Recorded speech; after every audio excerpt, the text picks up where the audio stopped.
உடையார் பாகம் 3 126வது அத்தியாயம். அது மிக முக்கியமான ஒரு அரசவை கூட்டம் என்று முத்தான பொன்னங்கைக்கு புரிந்துவிட்டது. பெண் யானை ஒன்று இறந்து போயிற்று என்று தெரிந்து பஞ்சவன்மாதேவி இடிந்து போனாள். கண்மூடி வெகு நேரம் உட்கார்ந்திருந்தாள். யாரிடமாவது போய் இது என்ன, ஏன் இப்படி நடக்கிறது என்று கேட்கலாமா என்று ஆசைப்பட்டாள். சட்டென்று உடுத்திக்கொண்டு பிரம்மராயரிடம் போக தயாரானாள். ஆனால் உடுத்தி முடிந்ததும், வேண்டாம், பிரம்மராயர் சொல்லுகின்ற சமாதானம் எனக்கு போதாது. கரூர் தேவர் மட்டுமே இதற்கு சரியான விளக்கம் சொல்ல முடியும். ஆனால் கரூர் தேவர் விளக்கம் என்னிடம் சொல்ல மாட்டார். இது எப்படியாவது என்னிடம் வரும், யாராவது சொல்வார்கள். அதே சமயம் அரசர் சொல்லுவது போல இம்மாதிரியான விஷயங்களை எல்லாம் மனதில் போட்டு குழப்பிக்கொண்டால் விடிமோட்சமே இல்லை. பெரும் விஷயங்களுக்கு இடைஞ்சல் வருவது நல்லது. இன்னும் வீரியம் அதிகமாகும். செய்கின்ற உறுதி பலப்படும் என்பது உண்மை. கவலை தரும் விஷயம் யானை இறந்தது அல்ல. ஒரு யானையை கூட்டத்திற்கு நடுவே ஏவிவிட முடியுமென்று ஒருவன் திட்டமிட்ட செய்கைதான். அதற்குள் அருள்மொழி நாலா பக்கமும் பறந்து விசாரித்து, அந்த குண்டன் சேரதேசத்து அந்தணன் ரவிதாசனுடைய மகன், ஒவ்வொரு இடத்திலும் ஒவ்வொரு பெயர் சொல்லி ஏமாற்றியவன். அவனே திருவக்கரைக்கு போய் செம்பியன்மாதேவியை சந்தித்திருக்கவும் கூடும். அங்கிருந்துதான் சோழதேசம் நோக்கி திரும்பி இருக்க முடியும் என்று விசாரித்து சொல்லியிருக்கிறான். அவனுடைய சடைமுடி திருவடியால் எல்லாவற்றையும் எடுத்து சக்கரவர்த்தியிடம் காட்டினான். தஞ்சையிலிருந்து உறையூர் போகும் பாதையில் அவன் நடந்து போனான் என்று சொல்கின்றார்கள். நடந்து போனால் பிடித்து விடலாமே என்று பழுவேட்டரையர் சொல்ல, அருள்மொழி மெல்ல அவரை பார்த்து சிரித்தான். சிறிது தூரம்தான் நடந்து போயிருப்பான். பிறகு வெகு நிச்சயமாக ஒரு குதிரை சம்பாதித்திருப்பான். அதை விசாரிக்க முடியாதா? விசாரித்து விட்டேன். திருவள்ளத்தில் ஒரு குதிரை திருடு போயிருக்கிறது. நல்ல ஜாதி குதிரை. வீட்டின் கொல்லைப்புறம் புகுந்து மண் சுவரை உடைத்து ஒரு குதிரை போகும் அளவிற்கு வழி பண்ணி கொண்டு குதிரையை நடத்தி அழைத்து கொண்டு போய் வேறொரு வீட்டின் வாசல் வழியாக வெளியேறி வேறு இடத்தில் குதிரையின் சேணத்தை திருடி அந்த சேணத்தை இந்த குதிரைக்கு பூட்டி எடுத்து போயிருக்கிறான். அடே அப்பா, என்ன சாமர்த்தியம்! சேரதேசத்து சாமர்த்தியம், அந்தன தந்திரம். பழுவேட்டரையரும் கிருஷ்ணன் ராமனுமான பிரம்மராயரும் சாவூர் பரஞ்சோதியும் இளவரசர் ராஜேந்திரரும் ராஜேந்திரரின் மனைவி வீரமாதேவியின் உடன் பிறந்தவனான மதுராந்தகன் பரகேசரி வேளனும் சக்கரவர்த்தியின் உத்தரவிற்கு இணங்க சோழ தேசத்தின் விளைநிலங்களை அறிந்த இன்னொரு சேனாதிபதி குரவன் ராசராச மாராயனும் அறிவிலும் அனுபவத்திலும் மூத்தவரான கம்பன் மணியான விக்ரமசிங்கம் மூவேந்த வேளாளனும் பெருந்தச்சனுமான குஞ்சமல்லனும் அதற்கு அடுத்தவனான நித்த வினோத பெருந்தச்சனும் அதற்கு அடுத்தவனான இலத்தி சடையனான கண்டராதித்ய பெருந்தச்சனும் அங்கே குழுமி இருந்தார்கள். மேல் மாடத்தின் நடுக்கூடத்தில் பெரிய பலகையும் அதற்கு முன்பு இலை போடுவதற்கான சற்று உயரமான பலகையும் இடப்பட்டு அதன் மீது தலைவாழை இலை விரிக்கப்பட்டிருந்தது. பஞ்சவன்மாதேவியும் பட்டமகிழ்ச்சியும் இன்னும் ஒரு முறை உள்ளும் வெளியும் போய் எல்லாம் சரியாக இருக்கின்றதா என்று பார்த்தார்கள். நீர் பரிமாறு என்று பட்டமகிழ்ச்சி உத்தரவிட்டவுடன் சக்கரவர்த்தி ராஜராஜரின் 2 மனைவியர் வேகமாக உணவு பரிமாறினார்கள். குவளைகளில் நீர் சேமித்து ஒவ்வொரு பெரிய பலகையின் மீதும் வைத்தார்கள். ஒரு முறை அகில் புகையை காட்டி விட்டுப்போ என்று ஒரு அதிகாரச்சியிடம் சொல்ல, இரும்பு சட்டியில் தணல் கொண்டு வந்து அகில் புகையை ஒரு முறை காட்டி வேகமாக பின்பக்கம் அதிகாரிச்சி எடுத்து போனாள். மெல்ல வாசனை கூடம் முழுவதும் பரவியது. கூட்டத்திலிருந்து புகை வெளியே வந்து தூண்கள் நிரம்பிய கூடத்தை ஒட்டிய மாடத்தில் நுழைந்தது. அங்குதான் உட்கார்ந்தும் நின்றபடியும் சக்கரவர்த்தியும் மற்றவர்களும் பேசிக்கொண்டிருந்தார்கள். மேய்க்காவல் படை விலகி நின்றிருந்தது. சமையல் அறையிலும் அரசிகள் குடியிருக்கும் அந்தப்புற பகுதிகளிலும் காவல் இருந்தது. சாப்பிடுகின்ற அந்த கூடத்தில் 2 காவலர்கள் சுவரோரம் நிறுத்தி வைக்கப்பட்டிருந்தார்கள். அரசருக்கு பின்புறம் ஒரு மெய்க்காவல் இருந்தான். இன்னும் 3 பேர் சற்று விலகியிருந்து வேடிக்கை பார்த்தார்கள். அதே விதமாக ராஜேந்திரனுடைய மெய்க்காவல் படையும் ராஜேந்திரனுக்கு பின்னால் நின்று கொண்டிருந்தார்கள். அந்த மெய்க்காவல் படை அரசருடைய மெய்க்காவல் படைக்கு எதிராக இருந்தது. அரசருடைய மெய்க்காவல் கருப்பு நிறத்தில் இருக்க, ராஜேந்திர சோழனின் மெய்க்காவல் கத்திரிப்பூ நிறத்தில் சட்டை அணிந்திருந்தது. ஆனால் எல்லா மெய்க்காவல் வீரர்களும் கருப்பு தலைப்பாகை தான் அணிவார்கள். குடிப்பதற்கு ரசம் கொண்டு போய் கொடு என்று கூற, இஞ்சி சற்று அதிகமாக விட்ட ரசத்தை எடுத்துக்கொண்டு ஒரு பணிப்பெண் அரசர் இருக்கும் இடத்திற்கு வந்தாள். காலி குவளையில் ரசம் ஊற்றி அரசரிடம் கொடுத்தாள். மற்றவர்கள் குவளைகளை எடுத்துக்கொள்ள மெல்ல ரசம் வார்த்தாள். ராஜேந்திரரின் மெய்க்காவல் வீரன் குவளையை நீட்ட அதில் ரசம் ஊற்றினாள். அதை முகர்ந்து பார்த்துவிட்டு அந்த மெய்க்காவல் வீரன் ராஜேந்திரனுக்கு கொடுத்தான். மறுபடியும் குளிக்கிறீர்களா? மீண்டும் ஒரு முறை காந்தலூர் சாலை படையெடுத்து போர் வேண்டுமா? வயதான விக்ரமசிங்க மூவேந்த வேளாளன் உரக்க கத்தினார். இல்லை பெரியவரே. சக்கரவர்த்தி மிக ஆதரவுடன் அவர் தோளில் கை வைத்தார். அதெல்லாம் தேவையில்லை. அடிபட்டவர்கள் ஏதேனும் மறுபடியும் செய்ய வேண்டுமே என்பதற்காக ஆடுகிறார்கள். இது வெறும் வாள். சிறிது துள்ளி பார்க்கிறது, தானாக அடங்கும். அவன் அடங்குவது அடங்காதது இருக்கட்டும். நமது காவல் பலவீனமாக இருக்கிறது என்பதுதானே முக்கியம். பழுவேட்டரையர் சொல்ல, ஆமாம் என்று சக்கரவர்த்தி தலையசைத்தார். குழந்தையின் காவல் பிரம்மராயர் தானே? பழுவேட்டரையர் தொடர்ந்து பேசினார். ஹா, எங்கே 10 நாட்களாக என்னை பார்த்து சீரக்காணமே என்று பார்த்தேன். வந்துவிட்டதல்லவா கேள்வி? பிரம்மராயர் கோபமாக பழுவேட்டரையரை நோக்கி திரும்பினார். ராஜேந்திர சோழன் அவர் கோபம் பார்த்து சிரித்தார். கேள்விதானே கேட்கிறார், அதற்கே கோபமா? குற்றம் சுமத்தவில்லையே. குற்றம் சுமத்தினால் என்ன செய்வீர்கள் என்று தொடர்ந்து பேச, பிரம்மராயர் ராஜேந்திர சோழனை இப்பொழுது முறைத்தார்.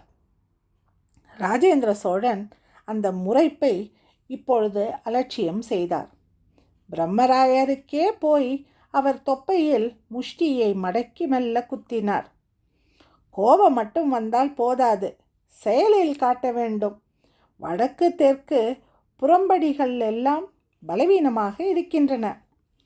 அதற்கு காரணம் இளவரசே நீங்கள், நான் அல்ல. மறுபடியும் சண்டை துவக்காதீர்கள். என்ன இது விவாதம் என்று ஆரம்பித்து ஒருவரை ஒருவர் குற்றம் சொல்வதுதான் இங்கு நடக்கிறது. சக்கரவர்த்தி அலுப்பாக பேசினார். இவர் குற்றம் சுமத்தும் போது மௌனமாகத்தானே இருந்தீர்கள் சக்கரவர்த்தி? பிரம்மராயர் சக்கரவர்த்தியை இப்பொழுது குற்றம் சொல்வது போல் பார்த்தார். மூவேந்த வேளாளருக்கு இது பிடிக்கவில்லை. பிரம்மராயர் அடிக்கடி அத்துமீறுகிறார். நீங்கள் சக்கரவர்த்தியை அதிகாரம் செய்யும் அளவுக்கு உங்களுக்கு எந்த பதவியும் கொடுத்து விடவில்லை. என்னை குறை சொல்லும்போது அதற்கு பதில் சொல்கின்றேன். பிரம்மராயர் உரக்க பேசினார். பட்ட மகிழ்ச்சியும் பஞ்சவன்மாதேவியும் உள்ளுக்குள் இருந்தபடி இந்த கூச்சலை பார்த்துவிட்டு ஒருவரை ஒருவர் கவனித்து கொண்டார்கள். சக்கரவர்த்தி மெல்ல நகர்ந்து அந்த இடத்தை தாண்டி போனார். அங்கு காற்று சிலு சிலுவென வீசிக்கொண்டிருந்தது. சக்கரவர்த்தி துணி இழுத்து போர்த்தி கொண்டார். இதையும் அவர்கள் கவனித்தார்கள். இப்பொழுதெல்லாம் குளிர் தாங்க முடியவில்லை. முணுமுணுப்பாய் பஞ்சவன்மாதேவி பட்ட மகிழ்ச்சியை பார்த்து சொல்ல, பட்ட மகிழ்ச்சி கவலையுடன் ஆமாம் என்று தலையசைத்தாள். இப்பொழுதே பலவீனமாக இருக்கிறார். இன்னும் இந்த கோவில் கட்டி முடிப்பதற்குள் என்னவெல்லாம் ஆகப் போகின்றதோ. பட்ட மகிழ்ச்சியும் கவலை தோய்ந்த முகத்துடன் பேசினாள். என்ன காரணம் என்பதை தயவு செய்து சபைக்கு முன்பு விளக்கி பேசிவிடுங்கள். உள்ளொன்று வைத்து புறம் ஒன்று பேச வேண்டாம். அப்படி பேசுகின்ற வழக்கம் என்னிடம் இல்லை.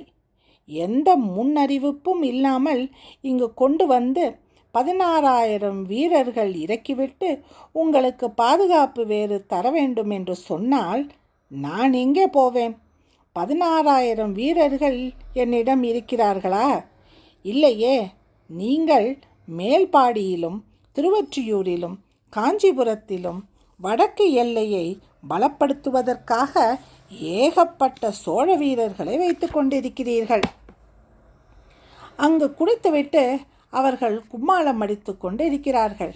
இங்கே இந்த 16,000 வீரர்கள் காவல் காக்க எனக்கு வீரர்கள் இருக்கின்றார்களா? 16,000 வீரர்களை கொண்டு வரும்போது சோழ தேசத்தினுடைய தலைநகரமான தஞ்சை தாங்குமா என்று ஒரு இளவரசர் சிந்தித்திருக்க வேண்டும். ஆகா, என்னுடைய தவறு எனக்கு புரிந்துவிட்டது.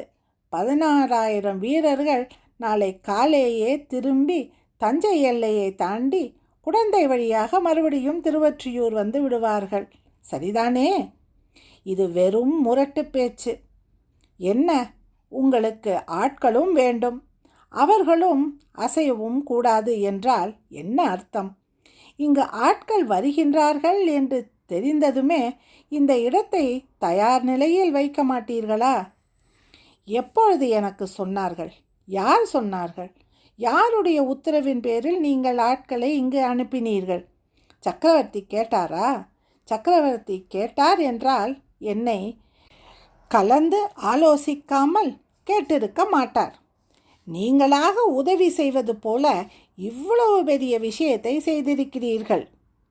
ஆக நான் செய்தது உபத்திரவம் என்கிறீர்கள். ராஜேந்திர சோழர் உண்மையிலேயே கோபப்பட்டார். அதை சக்கரவர்த்தியே முடிவு செய்து கொள்ளட்டும்.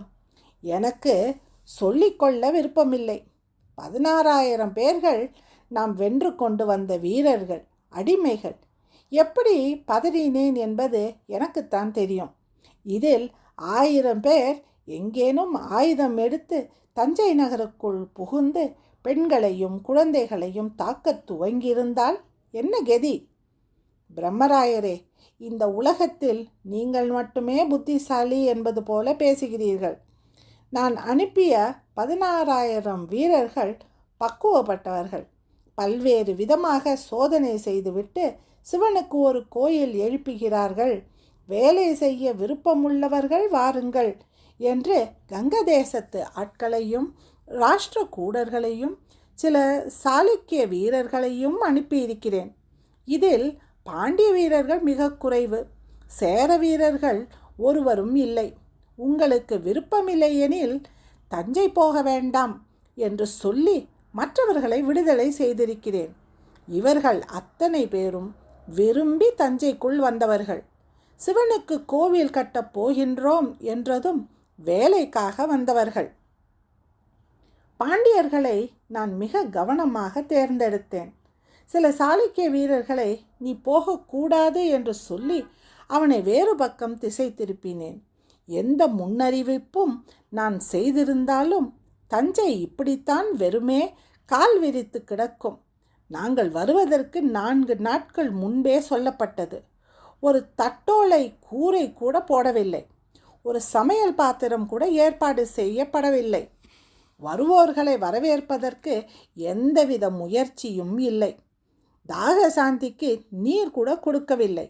அவர்கள் ஆடு மாடுகள் போல் புது ஆற்றில் குப்பரப்படுத்து கொண்டு நீர் குடித்தார்கள். நல்ல வேளை மழை வந்தது. இந்த குற்றமெல்லாம் நான் சொல்லவில்லை. சொல்லாததால் என் மீது குற்றம் சுமத்துகிறீர்கள்.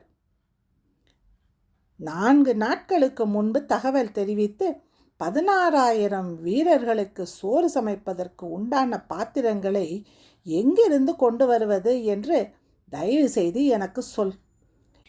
இப்பொழுது தயாராகி கொண்டிருக்கின்ற இந்த உணவு பாத்திரங்கள் எல்லாம் தஞ்சை அரண்மனையில் கொண்டு வரப்பட்டவை.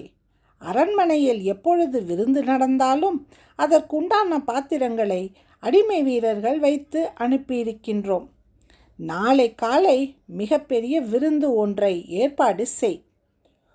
கொடும்பாளூரிலிருந்து சிற்றரசர் வருகின்றார் என்று சொன்னால், கீழே சாளுக்கியத்திலிருந்து விருந்தினர்கள் வருகின்றார்கள் என்று சொன்னால் இந்த அரண்மனை திண்டாடி போகும். அந்த பாத்திரங்கள் நான் மறுபடியும் அரண்மனைக்கு வரும். 4 நாட்கள் அவகாசம் கூரை செய்யவும் சமையல் பாத்திரங்களை தயார் செய்யவும் போதுமென்று நினைக்கின்றீர்களா? 1 மாதமாக நீங்கள் தேர்ந்தெடுத்தீர்களே, அப்பொழுதே நான் வீரர்களை அனுப்பப் போகின்றேன் என்று எனக்கு ஒரு ஓலை அனுப்பக்கூடாதா? இன்று வரை நீங்கள் வீரர்களை அனுப்பும் செய்தி எனக்கு சொல்லப்படவில்லை. நான் தயாரானேன். எனக்கு உன்னிடமிருந்து ஓலை இல்லை. உங்களுக்கு ஓலை அனுப்ப மனமில்லை. பிரம்மராயருக்கு என்ன சொல்வது என்றுதான் என்னை அலட்சியப்படுத்துகிறீர்கள். உங்கள் தந்தைக்குத்தான் நான் சேனாதிபதியாக இருப்பதால் உங்களுக்கு நான் பிடிக்காதவனாக போய்விட்டேன். உங்களை நான் அதிகாரம் செய்து விடுவேனோ என்று அஞ்சுகிறீர்கள். நான் உங்கள் தந்தையை சந்திக்க அனுமதி மறுத்து விடுவேனோ என்று பயப்படுகிறீர்கள். அவசியமெனில் இந்த பிரம்மராயன் எந்த விஷயமும் செய்வான். ஆனால் அந்நியாயமாக குற்றம் சுமத்தாதீர்கள். சக்கரவர்த்தி சட்டென்று எழுந்தார். எழுந்து போய் பிரம்மராயரை அணைத்து கொண்டார். அவர் தோளில் கை போட்டுக்கொண்டு போய் மெல்ல நகர்த்தி ராஜேந்திரரிடம் நிற்க வைத்தார். என்ன ராஜேந்திரா, என்ன விளையாட்டு இது? அனுபவத்திலும் அறிவிலும் மிக உயர்ந்த என் நண்பரை ஏன் கோபித்துக் கொள்கின்றாய் என்று புரியவில்லை. 4 நாட்கள் அவகாசத்தில் செய்கின்ற விஷயங்கள் மகத்தானவை. நீ ஏன் அவருக்கு ஓலை அனுப்பவில்லை என்று எனக்கு தெரியவில்லை. எனக்கு அனுப்பப்பட்டால் போதும் என்று நீ நினைத்திருக்கலாம். ஆனால் எனக்கு அனுப்பிய ஓலையும் திட்டவட்டமாக எப்பொழுது வந்து சேர்வார்கள் என்று தெரியவில்லை. வந்தவர்களை ஓரளவு வரவேற்று அவர் உணவுக்கு ஏற்பாடு செய்திருக்கிறார். இதமாக பேசி அமைதியாய் இருக்கிறார். அவரை இத்தனை கடுமையாக நீ பேசுவது முறையற்றது என்பது என் எண்ணம். நமது பிரச்சனை அந்த 16,000 வீரர்கள் அல்ல. அந்த 16,000 வீரர்கள் கூடவே சில ஒற்றர்கள் ஊடுருவி இருப்பார்கள். இதை பிரம்மராயரோ மூவேந்த வேளாளரோ பழுவேட்டரையரோ நீயோ தடுத்திருக்க முடியாது. என்னதான் தேர்ந்தெடுத்து அனுப்பினாலும் தஞ்சாவூருக்கு போய் 2 சோழ வீரர்களாவது குத்தி கொன்றுவிட்டு செத்துப்போகலாம் என்று 4 பேராவது நினைத்திருக்கலாம். அங்கு சக்கரவர்த்தியை சந்தித்து விஷ அம்பை எய்து கொன்றுவிட்ட பிறகு ஊருக்கு போகலாம் என்று எவரேனும் நினைத்திருக்கலாம். நினைப்பவர் இன்னும் இருக்கலாம். நாம் என்ன செய்தாலும் இந்த ஆபத்து எப்பொழுதும் தஞ்சைக்கு உண்டு. கோயில் கட்ட வேண்டும் என்கிற போது இந்த வீரர்கள் அவசியம் தேவைப்படுகின்றார்கள். அந்த வீரர்களை வைத்துக்கொண்டு தான் கற்பாறைகளை தூக்க முடியும். அந்த வீரர்கள் இல்லாமல் நமது வீரர்களை வைத்துக்கொண்டு கற்பாறைகளை தூக்க முடியாது. அந்த வீரர்கள் இல்லாமல் நமது வீரர்களை வைத்து தூக்குவது என்பது இயலாத காரியம். படையெடுத்து போனதே இப்படிப்பட்ட ஆட்கள் வேண்டுமென்றுதான். இதற்காகவே கங்க தேசமும் சாளுக்கிய தேசமும் பாண்டிய தேசமும் நம்மால் ஜெயிக்கப்பட்டன. ஜெயித்த இந்த இடத்திலிருந்து வீரர்களை கொண்டு வந்தால் 2 லாபம் இருக்கிறது என்று அங்குள்ள வீரர்களை இங்கு கொண்டு வந்ததால் அந்த இடம் பலவீனப்பட்டது. மறுபடியும் பலமடைய பல வருடங்கள் ஆகும். கங்க தேசத்தில் இருந்தோ மலை சாளுக்கியத்தில் இருந்தோ ராஷ்டிரகூடத்தில் இருந்தோ நமக்கு உடனடியாக எதிர்ப்பு வராது. பாண்டிய தேசத்தில் உள்ள பல வீரர்கள் தப்பியோடி ஈழத்தில் புகுந்து கொண்டிருக்கிறார்கள். அங்கு அனாதையாக திரிந்து கொண்டிருக்கிறார்கள். சிலர் சேர தேசத்து மலைகளில் புகுந்து கொண்டிருக்கிறார்கள். நம்மால் முழுவதும் அடக்க முடியாத விஷயம் சேர தேசம். அங்கிருந்து கிளம்பிய ஆட்கள் மற்றவர்களை தந்திரமாக தூண்டிவிடுவதும் ஆயுத பயிற்சி கொடுப்பதும் செய்தால் நமக்கு ஆபத்தாக முடியும். எதையும் உடனடியாக செய்ய இயலாது. குறைந்தபட்சம் 2-3 வருடங்களாவது ஆகும். அதையும் தவிர இங்கு இப்படிப்பட்ட கோயில்கள் கட்ட, பாறைகள் நகர்த்த, எருதுகளை பராமரிக்க, கொண்டு வந்த யானைகளையும் குதிரைகளையும் வழிநடத்த நமக்கு ஆட்கள் தேவை. சாரம் கட்ட சவுக்குகளையும் மரங்களையும் அறுப்பதற்கு எடுத்து வருவதற்கு ஆட்கள் தேவை. இங்கு ஆட்கள் அதிகம் ஆவார்கள். நம்முடைய எதிரி தேசத்தில் ஆட்கள் குறைவார்கள். இதுதான் என்னுடைய படையெடுப்பின் முதல் லட்சியம். இந்த ஒரு வழிமுறையில் நாம் எதிரிகளை நமது கோட்டைக்குள்ளேயே விடுகின்றோம் என்ற அச்சத்தை நான் உணராது இல்லை. நம்முடைய காவல் கெட்டிப்படுமாயின் இந்த ஒரு விஷயமும் சரியாகும். 126வது அத்தியாயத்தை நாளையும் தொடரலாம். நன்றி, வணக்கம்.